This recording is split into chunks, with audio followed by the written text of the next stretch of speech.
Well,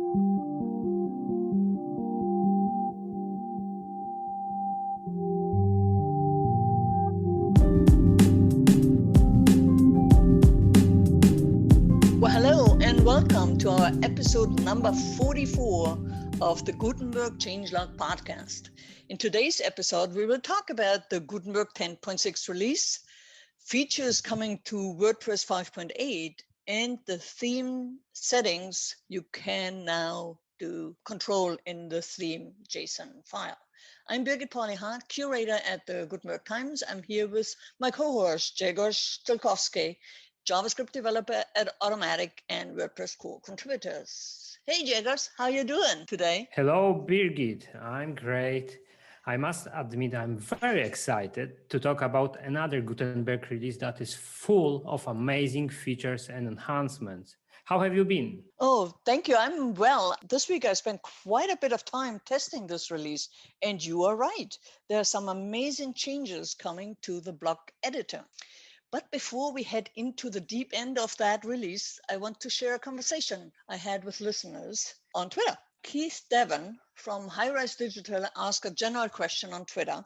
He wrote, anyone knows a resource, video, post, etc., that really sells the power of Gutenberg to a prospective client? Laura Byrne, she's a friend of the Gutenberg Times, content creator and blog editor power user, pinged me and I shared the recent WordPress VIP article with the thread. And the article is how the WordPress Gutenberg block editor empowers enterprise content creators.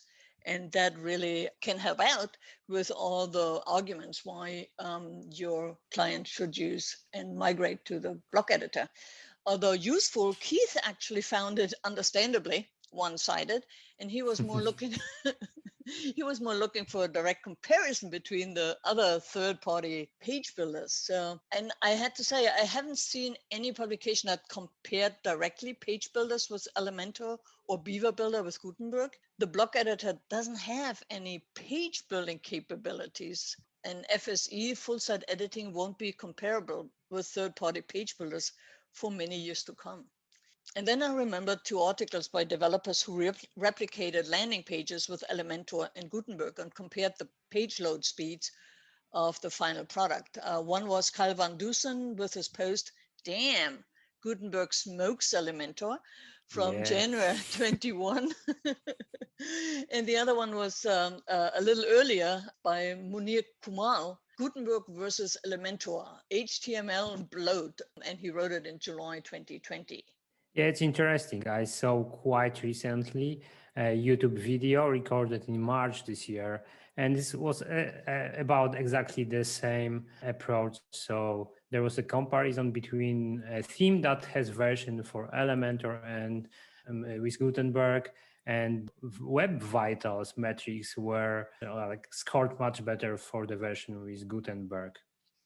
Yeah, and then it's also a fun story because I had some internal meeting with one of the teams from WordPress.com support, and they asked me exactly the same questions, but I didn't have the answers you shared. So, well, if they listen to the Gutenberg changelog, they have the answer now. And of course, all the links will be in the show notes for your self-study. So now I would take those speed tests with a grain of salt first. Elementor can catch up quite quickly with that. And they're only one indicator of the comparison. And we're getting a little bit away from the feature comparison. And Beth Hannon, also a friend on Twitter, and she works for a nonprofit, agency owner, and works for nonprofit. So we have a few overlaps there. And she asked me, you really think it will be years before blocks and FSE being full site editing, will be comparable? And I wrote on the Twitter that the power of the page builders is more for the site implementers to build and reuse, to have repeatable processes with agent tools, adjacent tools, and block-based themes that use the full capabilities of full-site editing will take an army of theme developers embracing the new era. And so wide adoption will take about 3 years. Well, that's just me. But if you work with a theme developer ahead of the curve, you will get there sooner, of course. We have been working with the block editor since 2018, actually before it became part of core in production. And many people are just now starting to give their clients access. That's 2.5 years after the block editor was first released in December 2018. So That's a lot. yeah, That's very yeah. late to join. And I think that's actually up for par, yeah, with technology adoption cycle. But I find it an interesting question to contemplate. What do you think, Jagosh? When will the site editor provide similar flexibility, stability, and tools like Elementor and Beaver Builder? And just bring it in perspective, Elementor is 5 years old and Beaver Builder is actually 7 years old. Yeah, that's a lot of time. But I would like to disagree with you because Gutenberg has a No, lot of offer. controversy. Yeah, it's of course on a different level. So what Gutenberg has, it's block styles, block variations, block patterns, reusable blocks, custom blocks, dynamic blocks.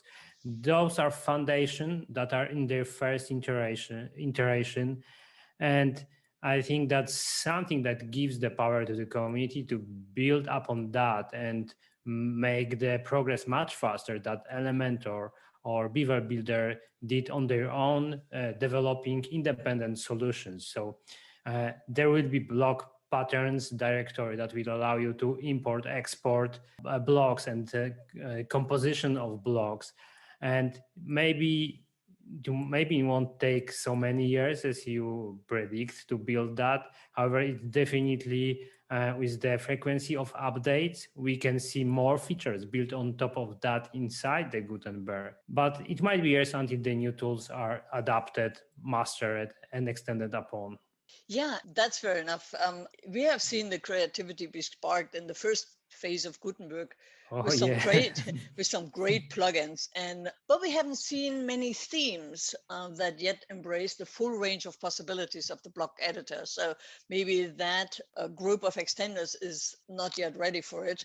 Could also be that just now the block editor gets a little bit more stable in terms of interfaces and extension. I heard a lot from developers that said, I have to, if I dive into Gutenberg with every update, I have to change my code. And so that's certainly something as well. But we will have that conversation in 2024 again, Jagosh. Oh, for sure. Yeah.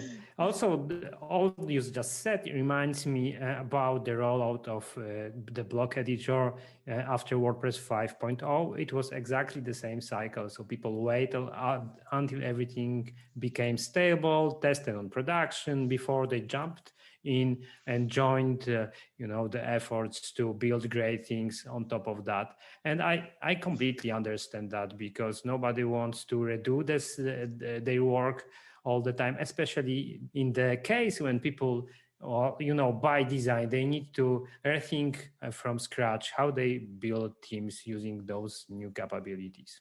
Yeah. So I found that was a very interesting conversation and go down the line. So I wanted to share this with our listeners.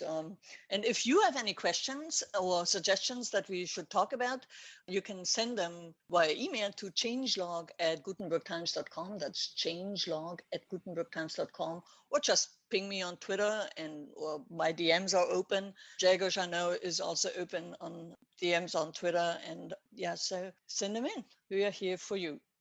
Now we have a few announcements. One is there will be a discussion this afternoon, and by the time you hear this, the recording is probably already available and we have it in the show notes. But there is a discussion about a universal theme. So there was a discussion about hybrid themes, where classic themes, that's how they're called the old way, is classic. I would say vintage, but that's classic. Are there ways to Are there ways that conventional themes can adopt some of the features that come with FSE? And then there was the idea like a hybrid theme where you can do one thing but not the other thing. And then, so the discussion this afternoon is going to be about a universal theme. That's a theme that works with the classic customizer but also with the FSE, the full site editing template block-based functionality. And it's going to be a really interesting discussion. It will be led by Jeffrey Ong and other people from the themes team. And yeah, so I'm looking forward to that. And then the other announcements I have is 2 calls for testing. Yes, there are 2 now. So Andre Dragonescu has a post on the Core Make blog, help test the widgets editor for WordPress 5.8. And he covers in his test instructions the 3 scenarios any user could test, like migrating from classic widgets, adding blocks next to widgets, and opting out of the new widget screen with a new plugin from the core contributor. And yes, we have new plugin next to yes. Classic. Classic editor now will be Classic Widgets, as far as I remember. Yeah, that's actually disable the classic. Enable the classic, or keep the classic widgets. Yeah, I need to kind of look at the plugin, but we'll have it in the show notes. I'm a little bit confused now. Yeah, I think the idea is exactly the same. So you install this plugin and you ensure that the old widget screen will stay on your website. Yeah, so Andre in his post also urges theme and plugin developers to read the available documentation and suggests that they also tested upgrading from classic widgets to blocks and enabling and disabling theme support for that. And of course, third-party widgets compatibility. There are a ton of plugins, thousands of plugins out there that add widgets to a WordPress install. I'm just thinking the WordPress one, that's BuddyPress and BBPress and but they're Jetpack. But there are also, like, I know that some team plugins, some donation plugins, all that, they also have widgets. Yeah, I think it will be quite similar to what we had with meta boxes for Gutenberg initial release. So that's the same set of challenges. So I hope that people will report how it goes, because that's essential to make it successful. Yeah, and also if you have workarounds that you found with your own plugin, that you actually share that with the community. So not everybody has to go down the rabbit hole. So, and the team recognizes that they are not ready to decide to have the new widget screen, the block-based one, enabled in via opt-in or opt-out. And they feel they don't have enough user stories yet to make the decision. So if you share your feedback, that definitely gives them a much clearer picture. And now to the second test. It's the sixth test for the full site editing outreach program. And this time it's all about creating a landing page. It's called Sticking the Landing, parenthesis pages. In her post, Anne McCarthy gives us a feature overview and a video of the test instructions, but she has about 1 to 36 test instructions for setting the scene, creating the template, and have various suggestions to customizing it. It sounds quite the real life example we could encounter regularly in our web building journey. So once you are done with those steps, you actually get to create a custom footer and then add a new page and assign a new template to it. So doesn't this sound like great fun? And I learned a new English expression for those who are not listening from the US or UK. That's Stick me. the land. It's all for us.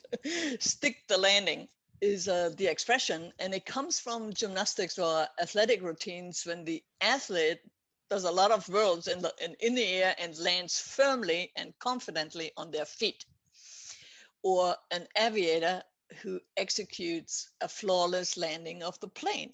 It's stick the landing. This is Stick the all, landing. yeah, stick the landing. It's all part of the service here with the House of Useless Knowledge. Yeah, that's great. Can you tell me when you find where you find all those calls for testing? Because I'm watching those announcements, but I'm certainly not subscribing the channel that has that all. So the widget test is on Core. I saw Also, that one, yeah, but and the that is other one. shared. And the other one is on the team test. So make.wordpress.org/test. you find all the things from the FSC testing call. That's also where Anne McCarthy publishes the summary of the feedback that she gets.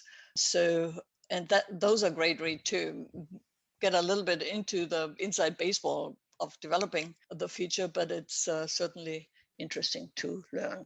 If you want to keep up with Gutenberg and you're not necessarily binge listen to all the Gutenberg changelogs, there is a page on the core handbook under resources. It's called Keeping Up with Gutenberg Index page, and it lists all the posts from the various teams that deal with the block editor. So that's core, that's design, that's CSS, core CSS, that's core editor, of course. And there you can read up about their kind of the week. So, and of course, I'm going to share this also in the show notes. Yeah, this one is very helpful. We all try to keep it up so it's kind of up to this day. So you see yesterday's posts all in one screen, so you don't have to, because core is a very busy make blog, and if you scroll through that, it's going to be hard to find the latest Gutenberg related ones, and other teams have the same thing. All right, so we are now in our section what's released, and yesterday WordPress 5.7.2 was released as a security and maintenance release. So I would want you to stop listening to this changelog. We wait for you and update all your sites. Go now. Okay. Probably it's also good to enable auto updates and don't care about that anymore in the future.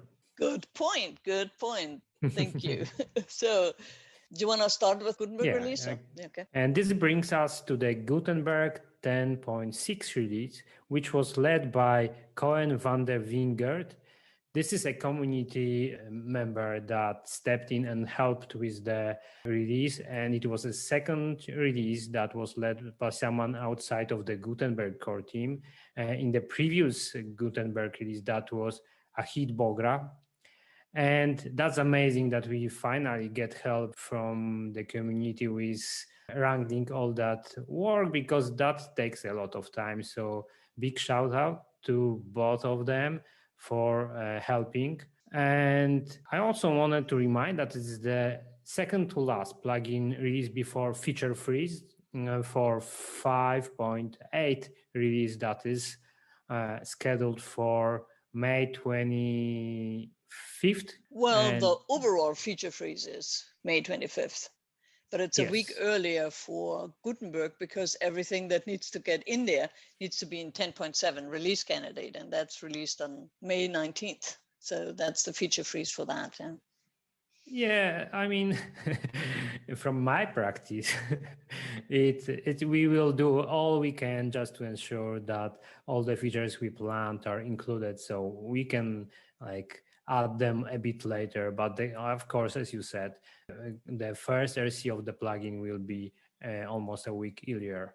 Mm-hmm. And after that, only it comes bug fixes and, I did this wrong kind of thing. Yeah. Yes, because the plan this year is that the next 2 weeks will be spent only on bug fixes. And starting from the beta, we will only add fixes to the bugs found during the testing. So that's something new in WordPress core. And we are trying this approach to ensure that everything goes according to the plan. Yeah, so first, if you follow along, beta 1 is scheduled for June 8th. So there is between the feature freeze May 25th or May 19th for the block editor to June 8th is that's the 2 weeks you're talking about. Yeah. And now it brings us to the section what's actually in the release, and we have a lot of features to cover this time, and it's really amazing. So I'm starting with the killer feature in my opinion, which is duotone block supports. It's something that you can enable. It's still smart as experimental. However, users will be able to use that new feature. So what is it about? So first, big shout out to Alex Lande for working on that one. I know because he works at Automatic that he spent a couple of months preparing that. And code-wise, it isn't like a big change, but it opens a lot of possibility for users. So it adds those filters to the images inserted in the block editor. So it's similar to how gradients work at the moment, but it's so much nicer because it allows you to apply filters on top of images inside the image block or the cover block at the moment. And so the idea is that you have this picker that allows you to pick two colors, and it applies something amazing. Can you help me, Birgit? I don't have words to say. Well, it has so the duotone is, yeah, as you said, it's all about filters. And if you use Instagram, you have probably experimented with some of them that now come to WordPress. It's so the duotone means two colors pretty much, and it will change the shadows and the highlights of your pictures and applies those colors. So you can have a duotone with white and black. So it's a black and white, but kind of thick picture. But if you have it, for instance, with yellow and purple, then all your highlights are in yellow color, and then your shadows are in purple color. So, but what's also quite interesting and powerful here is that they're all SVG based filters. So they don't take a lot of time with the processing. And of course, every new feature needs a way to switch it off. And you can control those presets in the theme JSON file, which also, and we're going to talk about it later, came out of the experimental phase. So Yes. ready for 5.8. Yeah. So go ahead. Just to add on that, so it's similar also how you can control gradients. So you can define your own presets for duotone. And that's also interesting that the team author have control over that and provide some, a consistent way of styling the site. Yeah, I think it's really good for featured images that kind of need to match your style of the whole site. And yeah, so I'm really glad that this comes in. I tested it and I really like it. I can play around with it for hours. So the next thing is the one PR that stabilizes the theme blocks that are prepared for the 5.8 release. So what are theme blocks, Jagos? So those are blocks that you would use when you want to create like layout for a page. I mean, by page, I mean like the whole canvas that you see on the site. So it's in contrast to the page content, which is, only the thing that you would edit in the past in the classic editor, now in the Gutenberg. So, but it also contains blocks related to how you would like to present your content. So like this is post title, post content, post author, post date, excerpt, or featured image. But this is also contains everything related to the query block, which contains a lot of child blocks like loop, title, pagination, and different variation of pagination, which allows you to display a list of posts. And there is also something you would usually use inside the header, which is site logo, tagline, or title. So those blocks will be enabled now. They are available inside the Gutenberg plugin, but now they will be exposed to the WordPress core. Right. Yeah. Not all the theme blocks that are available in the Gutenberg plugin will make it into 5.8 of core. We now have the list that we will kind of push over to the documentation team and say, okay, these are going to be the interface of changing additional blocks in there. And also coming to 5.8 is the login, logout block that themes would use to enable administrators, editors, and to log out of their site from the front end. All right. The next feature is to display most terms in the term selector. That's for the sidebar in the categories and tags sections. There's now a feature that shows, or a section where it shows the 10 most used terms for fast selection. Similar as it was, I think, in the classic editor as well. So that comes back as well. It took a while to backport. Yeah, and I think that's okay, because you learn a lot when you say, okay, this is missing, and how do you rethink something from new?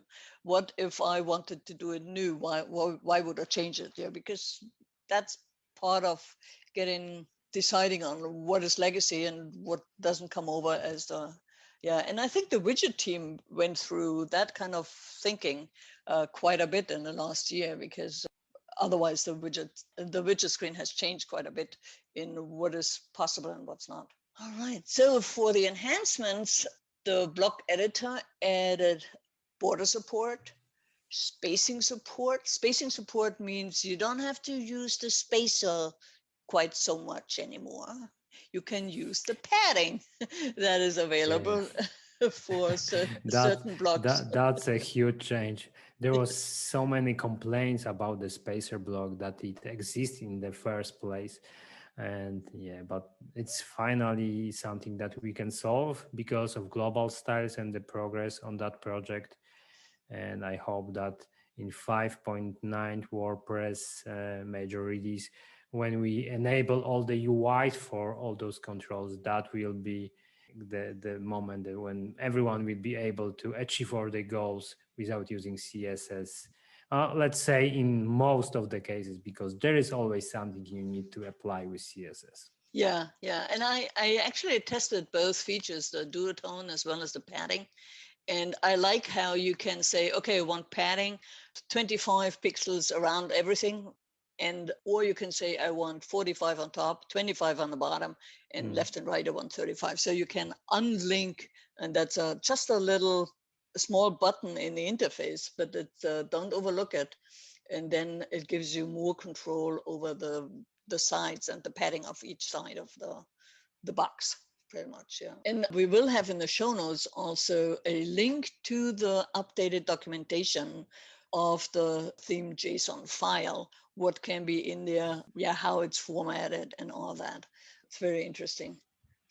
Yeah, I If you want to guess try this that. documentation is still very in progress because there are so many updates happening. So it takes some time to include that into this documentation. It's very long already. So Yeah, uh, yeah. So that will be quite important place to start thinking about teams. yeah, but I like it how it's broken up in various sections, right? So you can find it pretty quickly. Now the block library, so there were additional enhancements to existing blocks, and I like very much the table border block support, the border support as well as the color support. So you can not only change the borders color and size of it, but you can also change the colors on the background and everything. So the table block becomes quite a very useful tool for not only for display as well. I'm reminded sometimes of the early beginnings of the web where you had to do columns in tables, and that's kind of, yeah, don't go back there. I remember that. Yeah, It I was still 20 years ago, I guess. yeah, I But think this is how I started doing web development with tables everywhere. yeah, me too. Yeah, I still have a site that's out there that I haven't updated since 2002, but that uses that heavily. So then the query block got some enhancements as well, like a wrapper and align support, and yeah, it now has a spinner instead of loading text. So some small things and some big things. Yeah, Yeah, and and then there's also components. So we have a lot of changes happening there. So it's related to the project of improving the way you compose individual components. It's very necessary to make this type of flexibility to build UI for global styles because there is so many new settings there, and we want to have the flexibility to presenting in a more structured way. So that's like the foundation for that. And so we had a lot of changes in that area, and it's mostly to align the prototype that was built before by John Q. And now the work is pivoting towards using native libraries that Gutenberg has and ensuring that it integrates nicely. And yeah, it's something that you should still consider experimental, but it will be exposed to the wider audience as soon as we start working on the UI on global styles. So Yeah. something. Just for listeners of last year, it's the G2 project that John Q had, where he had this all. The prototype was that the new components can be reused for plugin developers, and you have there out of the box as much as possible accessible and responsive. And he had created a whole set of components that now come in. So there won't be nothing in 5.8 for that. And it might come into 5.9, which is in December, but it might even take until 2022 with Oh, yes. 6.0. Yeah. Yeah. And I wouldn't be surprised. yeah, it's an ongoing project, and it's also huge. You have to kind of change out all the components and work in a. But when it's done, it's a consistent way of styling and a consistent way of putting those together. Yeah, so just to add on that, so the whole idea is that individual components, as you said, they are responsive, which means that they will adjust how they display depending on the size of the placement you have them. So if they are in sidebar, they would render differently than when you would have a larger canvas, like in the main area of the site. And also the prototype contains around 100 components, so that's Wow. why it will Yeah. take a lot of time to integrate that. Yeah. Awesome. Yeah. If you want to contribute to that, we certainly can hook you up to the people who are doing it now to train you and to make this happen. So another enhancement, there's still an enhancement, is that there is now an experimental utility that allows you to fetch a remote URL from the REST API and then display that in a block. It's very experimental because right now it only pulls in one parameter, and that's the title. But check it out. It's the PR 31085, 31085, when Dave has a prototype up there. So it will enable you to have other people's titles, or from a WordPress site, other REST API information come into your site with a block. Yeah, I This just opens, checked that one, yeah. and it looks like it's necessary for the link insertion. So it will, when you insert a link, it will show you the title of the page. So that's really nice to have. Yeah. But it can be used for a lot of other things as well.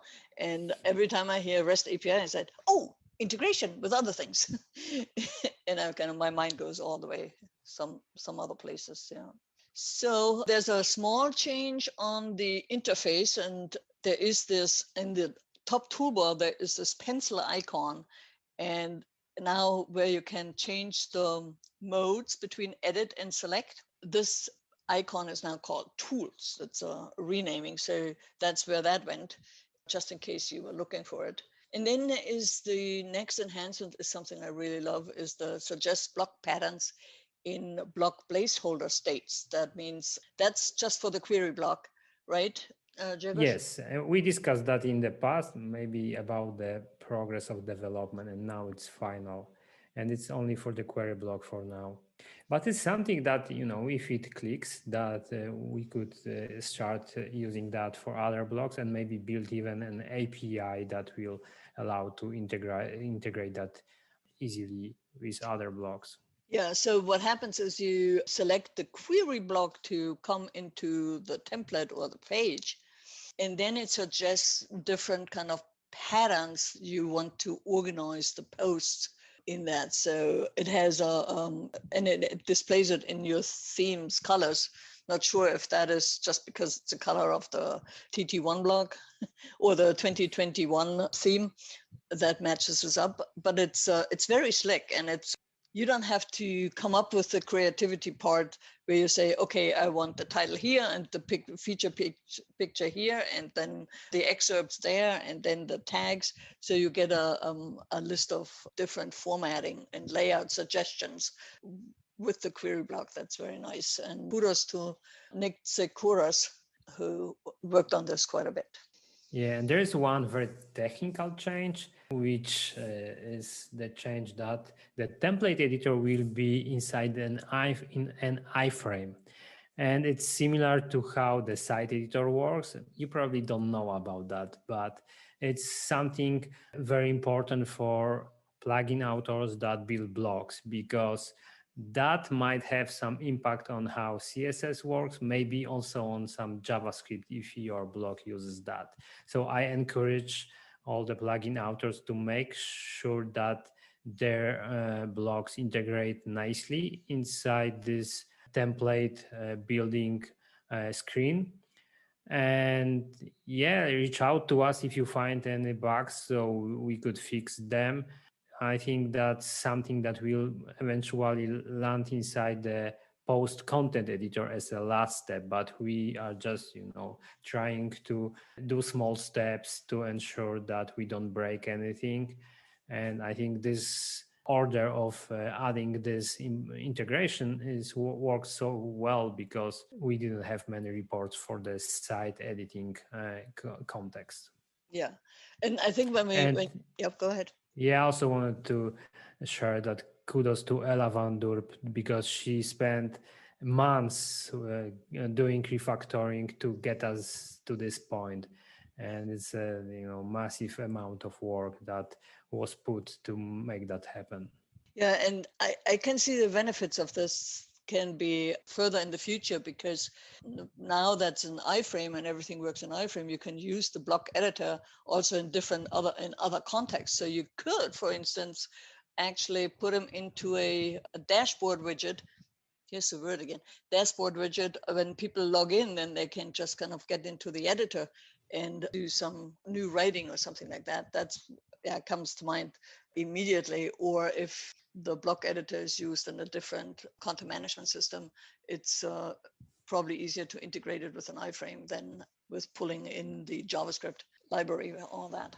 Yeah, I think that the biggest challenge that we had so far was all the CSS handling, because WordPress provides inside WP admin a set of default CSS styles that we had to reset before going back with applying that. And sometimes those resets didn't work because new styles were added, so that prevents all that set of complications happening.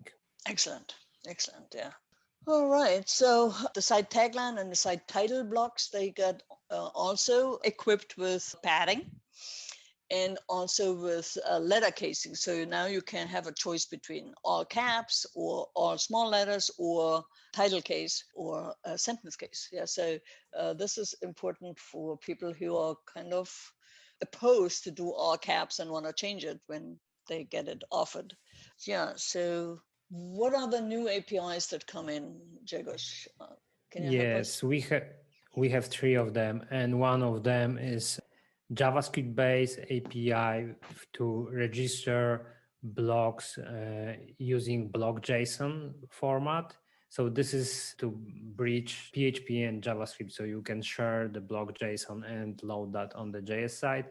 It's probably something that most of the blog authors won't need, but I want to highlight that there is this method register block type from metadata, and could also change, so we could merge everything inside the register block type on both the server and the client to make the documentation efforts easier for you, Birgit, and the rest of the team.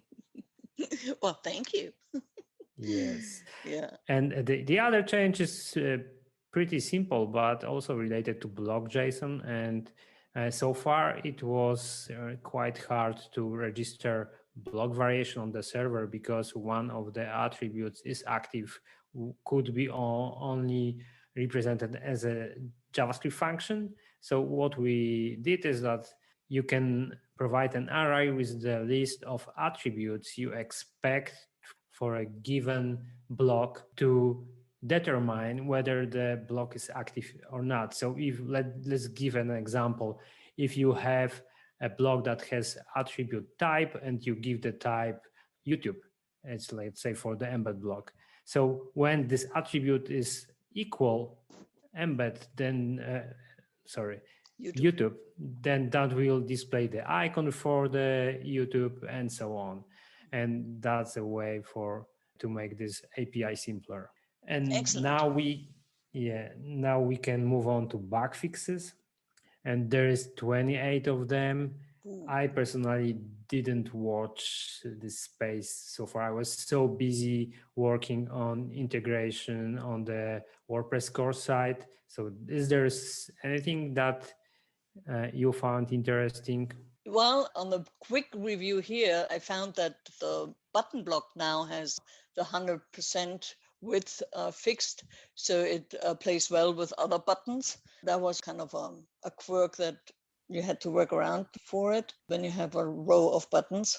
The list view got quite a few improvements with the site in the site editor, but once they are kind of finalized there, the list view is the previous block navigator from the toolbar with the 3 lines there.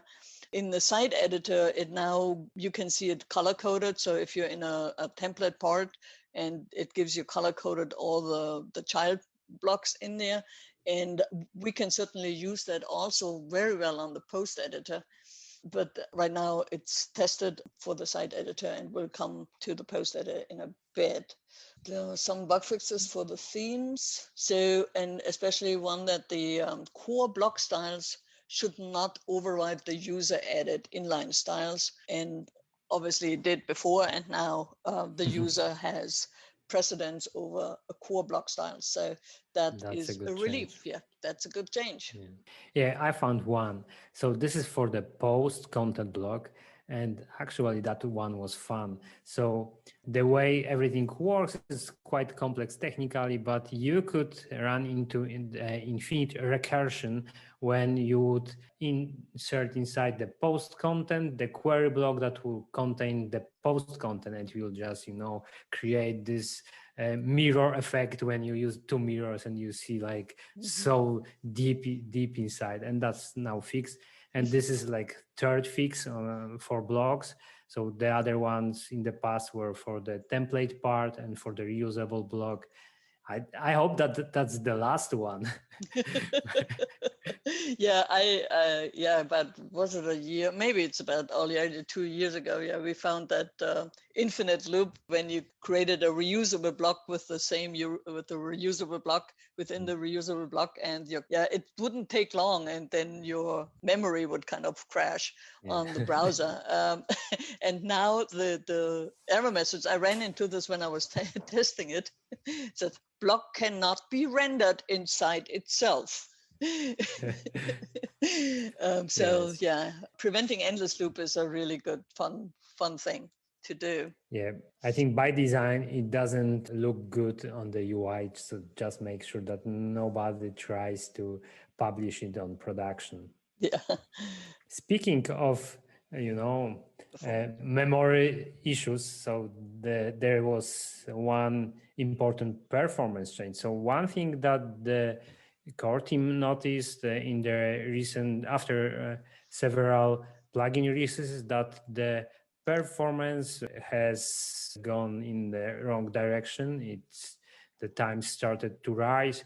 So Riyad Benguela, he started investigating what could be the issue, and he found that like 15 lines of code improves the performance about 10 to 20%, depending on the metric. So that's a lot. So Yeah. this brings Keypress event. So this is the way how fast you can type, that it's faster than WordPress 5.7 release, despite even all the new features that were added to the editor.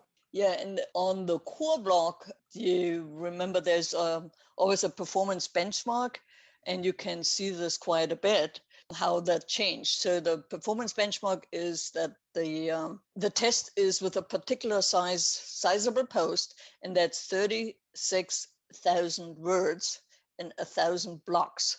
And then it measures two things. So 36,000 words, that's kind of a book, right? Yes. And it compares loading times, and WordPress 5.7 had a 5.6 seconds loading time, milliseconds. And that is still a little higher with Gutenberg 10.6, but the key press event, the time that it takes so you can actually type, is now less than, as you said, WordPress 5.7. So with all the new features and the new panels that come in, that's quite an improvement, yes. Yeah, I think the loading time, it's expected that will take longer because of all the new block patterns. As long as they are inside core, it will be slower. Thank you for reminding me. The block pattern directory actually has a second set of designs that's on the meta team, and they will, how it's going to look when you want to submit your block pattern to the directory. And so there's quite some work still to be done to actually get it ready for 5.8. So we'll see how that progresses. I will dive into that later next week to see how that works out. But then once the block pattern directory, all the core block patterns will be removed from the Gutenberg plugin and Gutenberg core, and will all be placed in the pattern directory. So the weight is lighter. Which brings us to the experiments. And experiments are now, with template editor out of it, we only have 3 experiments now. One is the block-based widgets, still in experiments, but testing is on the way, and there are some. Yeah, I highlighted one concepts. item which I find very interesting there, is that there's now convert to blocks button for the text widgets. So those are legacy widgets. So it's very similar to how the classic block works. So you are using some HTML code and it magically transform into blocks. Yeah, and there was an additional widget. I don't know when it came into WordPress. It's called custom HTML. And when you change your text widget that has a lot of HTML in there, it will remind you to use the custom HTML. Now you can kind of jump over that step and just convert it to blocks. And I really like that. Yeah. And I have also another one. This is for global styles, but in general for block editor settings. So there is ongoing work on REST API endpoint that is going to expose all the block editor settings. So this particular was done by Gerardo Pacheco, and he's working on the mobile team that builds native apps. So this is where it's going to be tested first. And that will be also great for all the sites that want to build some custom version of the block editor. Then they will be able to take advantage of that. And this will contain also a context. So this will allow to customize those settings and provide filters on top of that. So I'm really looking forward how this evolves, because this will give a lot of possibilities. I personally hope to see the publishing of comments with Gutenberg in the future, and that's definitely a step towards that. yeah, but I also can see that the plugin developers would like, if they want to granular expose or react whatever they're building, to make it happen to see if something is enabled or not enabled in the block editor, and then they can much easier figure out if they can offer that feature or not, whatever they're building. Yeah, so it's a good way. It's a good step to not only for the cross-team collaboration with the mobile component, but also for plugin and theme developers to have access to that. Yeah, that's a great thinking. I didn't consider that. So, like, you can check the list of allowed blocks and do some computation based on that and display different UIs. Yeah. Yeah. Well, and now we come to the big feature. It's renaming experimental there's theme.json to theme.json and have a fallback for backwards compatibility. So that's pretty much the start of theme integration for block-based templates and other things of the theme.json for your themes. Yeah. Yeah, I mean, the change itself in the code, it was like 5 lines, maybe tops. But it's important because that means that the Team Jameson becomes a stable API. So from now on, we can expect that whatever is in the documentation and it's supported in this format will stay like this forever. All right. This is how it works in WordPress. Yeah, and that when changes are necessary, they are highly discussed and thought about, and then have backwards compatibility built into any change in certain ways. So that's how WordPress wanted to work, yes. So, and then for the navigation editor and block, I'm sure there are quite a few changes, but we're gonna skip this for now. You're definitely welcome to work with that, and I'm sure there will, after 5.8 comes out, the next big test call for testing will be the navigation editor and the navigation block. But it has been quite the journey for the team to get this functional, and they are, of course, not yet ready for 5.8. So we're going to skip right to the documentation section. Yes, and there are 13 items on the list, and I have one big announcement. So we dropped support for IE 11. So there is no longer support for Internet Explorer in the block editor. And this means that it also will be moved to core. So in WordPress core, you won't be able to use the block editor. I guess unless someone will be able to provide some layer that polyfills all the features, but it's probably impossible at this stage. And like on this, there is also similar change. So because of that, we also changed the minimal supporter version of Node.js to version 12, which is the lowest actively supported version by the Node.js project. And that was also the change that happened at the last day of April. So we just align with that. So that's important to notice. So if you are consuming WordPress packages, you need to update your Node versions to 12 or better 14 or even 16. Yeah, and so the documentation section also reminds us that there is a full site editing document out there. Of course, the definition for the theme JSON settings and global styles, the documentation, I think, is now up to just 3 days ago. That was the latest change, and we will link to it in the show notes so you don't have to hunt for it. And then there's what they also reorganized is the update and organizing of the block theme documentation, so that is going to be ready for 5.8, as well as the block patterns documentation for the block directory, and that's in the handbook. Yeah. So Yeah, I expect more movement in the documentation area just after the feature freeze, because this is when usually all the dev nodes, when they are compiled. So that also means that there will be improvements of the documentations. So those two align. Yeah, and if you are listening and you are part of the documentation team or wanna be on the documentation team, on the block editor documentation team for end user documentation. We still are looking for contributors who want to take on some of the and change some of our documentation to reflect the new features. We will have a sprint on Thursday, May 20th, one day after release candidate 10.7 is out, where we go through all the release notes from 9.9 to 10.7 and look at the features and the enhancements and see what is end user facing or interface facing, so we can align them up with our Trello board. Just ping me on Slack if you want to be part of it.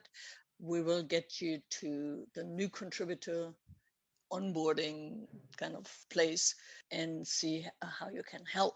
Yeah, we need all the help we can get. I looked through the Trello board and I saw some of the pages still haven't been updated to 5.5.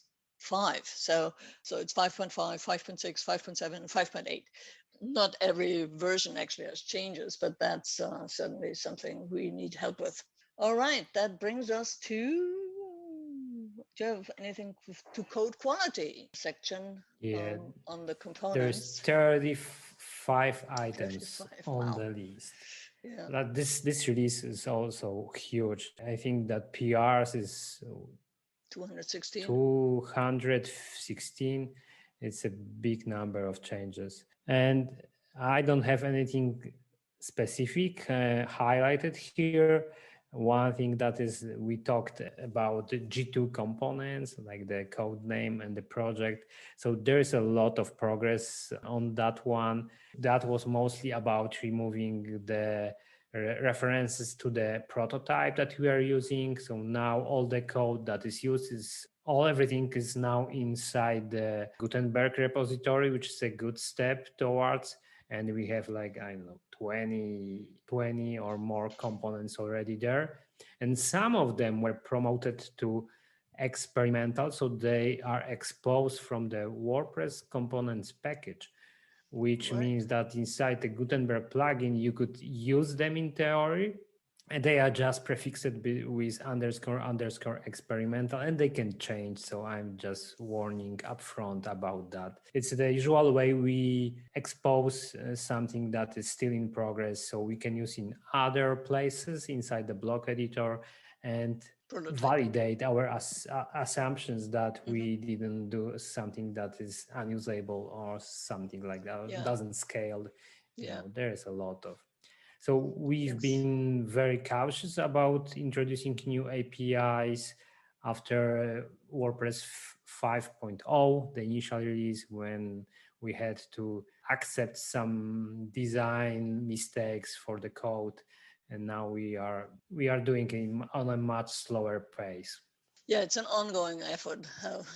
Yeah, and I like that you're not only changing one thing, but when you expose it with the experimental flag, you can also, as I said, check if other things break when you use it and replace things for it. Yeah, so it's a very cautious way. Yes. So, and that brings us to the tools section. You highlighted that Yeah. the remove for support for IE11 from the tools section actually brings a reduced build size by 6%. That's way more than the rate of Internet Explorer people out there. It's like, That's a good point. I didn't think about that this way. But yes, now it's like zero point 0.8 or even less last time I heard about right, that. right, right. And yeah, but this saves around 100 kilobytes, after all this gzip magic and minifications and stuff like this. And there will be a bit more, because there is also polyfills. It's a solution that allows you to make a feature work in the browser that doesn't support it yet. So if you have new web API, there are smart people that come up how to build that feature before it even exists in the browser. So that's another way when we will be able to save some bytes. All right. So I think that brings us to the end of going through the changelog for the 10.6 plugin. We want to also talk about things that are in active development or discussed, and we have, I think, 4 of them that we want to point out for you. So one is the merge of the Gutenberg updates of 10.6 will be already coming to core ahead of the 5. Well, of course ahead of the 5.8 release, but also ahead of the feature freeze, because the last 2 releases, you have been working, Gregors, on the merging things into core from the plugin 10.4 and 10.5. When do you think, Yes. yeah? I started also working on 10.6 today, and it requires some more work this time because we move more features that are based on PHP, which is much more hard to backport to core.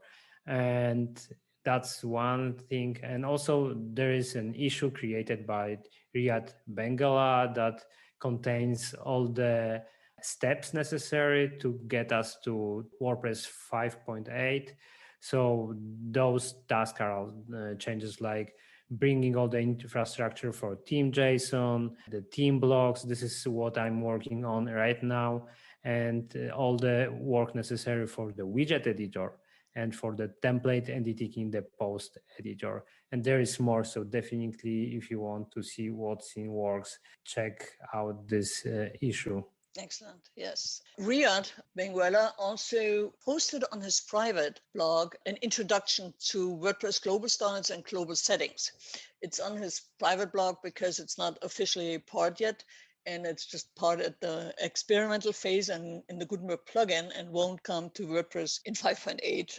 But if you want to read up about it and get prepared for it, it's an excellent tutorial and information about how the global styles will work and how the global settings will tap into that, and also have the technical documentation around it. So we will have the link in the show notes so you can study it. Yeah, so I think just one correction. I think that some of those features will be in 5.8 WordPress release. The issue that I saw is that some of the names are still experimental. So, until everything is sorted out, he didn't want to make it an official document. So Yeah. I'm sure that he will bring that to the WordPress documentation as soon as clarified how it will work. Yes, thank you for setting me straight. Then, of course, we talk all the whole episode about theme JSON, which comes into 5.8, and that's part of the global settings and global styles. All right, yeah. So there is also one important change that landed in WordPress core in the trunk, which is the development branch. And this enables pretty nice improvements for styles related to core blocks. So Ari Statopoulos, he has been working on that feature for quite long, and it contains 2 separate features that combined together do magic. So let me explain how it works. So first of all, each core block will have their own file with styles. So there will be an opt-in flag with the PHP filter that will allow the theme author to say that I want to use this feature. And what we'll do is that if you render a post or page and it contains blocks, it will only pick the styles for the blocks you actually use. So it dramatically reduces the size of the styles loaded. And there is a second part to it, which makes it even more appealing, because now you could end up loading like 50 files for every block.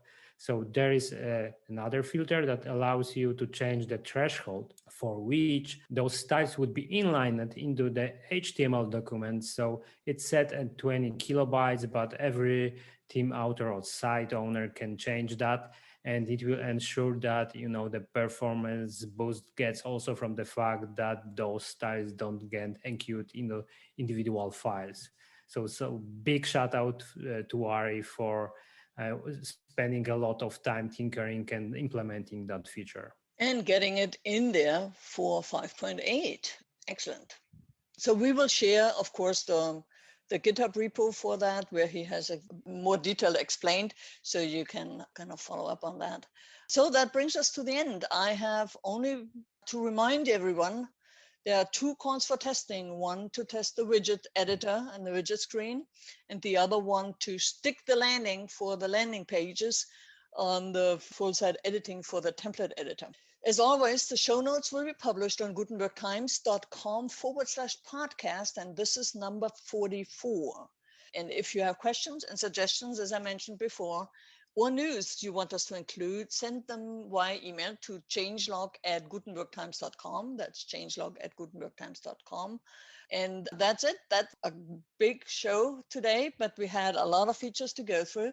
Thank you so much, Greg, for putting that all together and helping doing that part with explaining all the technical underpinnings of it. And I say goodbye to our listeners until the next time. Thank you, Birgit. Yeah, that was a great show. I'm looking forward to the next one that will conclude all the preparation for WordPress 5.8 release.